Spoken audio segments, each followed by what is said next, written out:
بسم اللہ الرحمن الرحیم. سوچ اور فکر کے نئے زاویے، نئے انداز. اسلامی نظام صحت کے ساتھ اللہ ہیلتھ سسٹم میں آپ کا میزبان، آپ کا طبیب، آپ کا معالج، ہربلسٹ، نیچروپیتھک ڈاکٹر جمیل مہروی آپ کو خوش آمدید کہتا ہے. آج دوستوں آپ سے بات ہوگی جو ہے وہ توتلا پن، جس کو اخلاق پن بھی کہتے ہیں. یعنی لوگ جو ہے وہ بچے ہمارے خاص طور پہ جو ہے وہ ذرا توتلا بولتے ہیں، اور اس کی کیا وجہ ہوتی ہے، اس کے کیا مسائل ہوتے ہیں، اور اس کے پیچھے کیا عوامل ایسے ہیں، کیا خرابیاں ہوتی ہیں، اور پھر ان کا علاج کیسے ممکن ہے، اور یہ جو ہے وہ بولنے کے نارمل طرح سے قابل ہو سکتے ہیں. یعنی کہ جو ہمارا حقلا پن ہے، یعنی توتلا پن جو ہے، یہ ٹھیک ہو سکتا ہے. تو آئیے دوستو چلتے ہیں بلا تمہید ہمارے جو ہے وہ ویڈیو لیکچر کی جانب، تاکہ آپ کو پوری تفصیل کے ساتھ اور ڈائیگرامز کے ساتھ، مختلف ویڈیوز کے ساتھ، اور خاص طور پہ مختلف تصویروں کے ساتھ آپ کو جو ہے اس میں انشاءاللہ تفصیل کے ساتھ آپ کے وضاحت کروں گا. دوستو حقلا پن یعنی جس کو ہم توتلا پن کہتے ہیں، یہ دور ہو سکتا ہے. بچے جب توتلی زبان سے باتیں کرتے ہیں تو ان کی باتیں بہت بھلی لگتی ہیں، وہ بولنا سیکھ رہے ہوتے ہیں، الفاظ کو توڑ کر ادا کرتے ہیں. بعض اوقات جب انہیں دوسرا لفظ یاد کرنے میں دشواری ہوتی ہے تو پہلا لفظ ہی دہرا دیتے ہیں.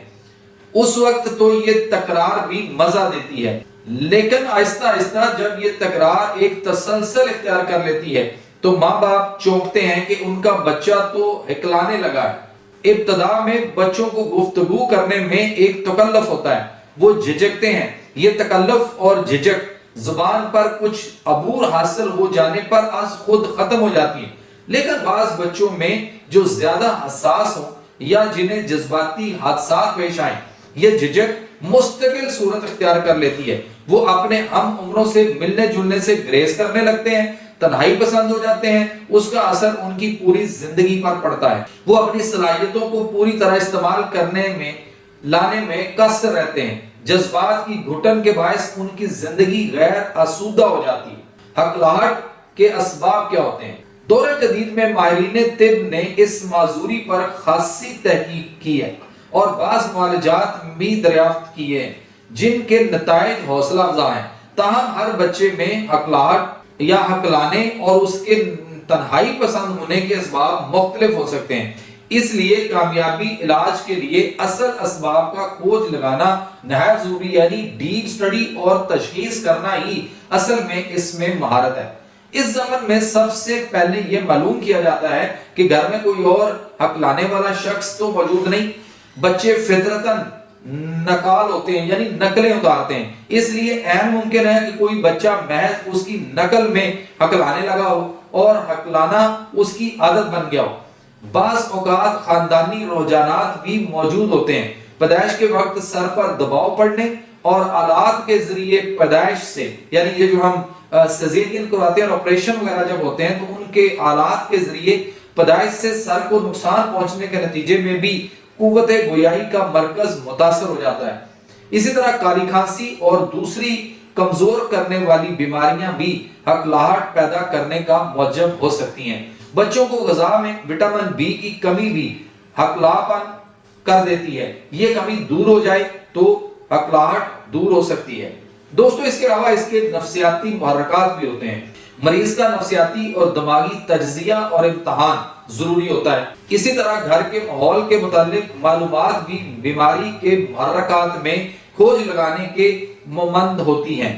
مثلا اگر گھر میں ماں باپ یا کسی اور عزیز کے درمیان جھگڑا فساد رہتا ہو تو اس کا بچوں کی نفسیات پر، یعنی ان کے سائیکولوجیکل ایفیکٹ جو ہے وہ بہت برے ہوتے ہیں. اگر بچے کو ہر وقت ڈانٹ ڈپٹ ہوتی رہے یا کوئی اس کا مستقل مذاق اڑاتا رہے تو جب بھی یہ کیفیت پیدا ہو جاتی ہے، گلے، ناک اور منہ کا معائنہ بھی کرنا چاہیے تاکہ یہ پتہ چل جائے کہ کہیں حقلے پن کا اصل سبب کوئی جسمانی معذوری تو نہیں ہے. سر میں یا اس کی رگوں میں کسی قسم کی خرابی کی علامات یا خرابی کے علاوہ قوت سماعت میں کمی اور بصارت کی کمزوری کا باعث بچے حقلانے لگتے ہیں. بچہ شروع میں جب بولنا سیکھتا ہے تو دوستو باتیں کرتا رکتا ہے، الفاظ کو بار بار دہراتا ہے. وہ یہ سب کچھ غیر ارادی طور پر کرتا ہے، مگر جب بڑا ہوتا ہے اور برے بھلے کی تمیز کرنے لگتا ہے تو اسے اپنے حقلانے کا احساس ہونے لگتا ہے. چنانچہ وہ لوگوں کے سامنے بولنے سے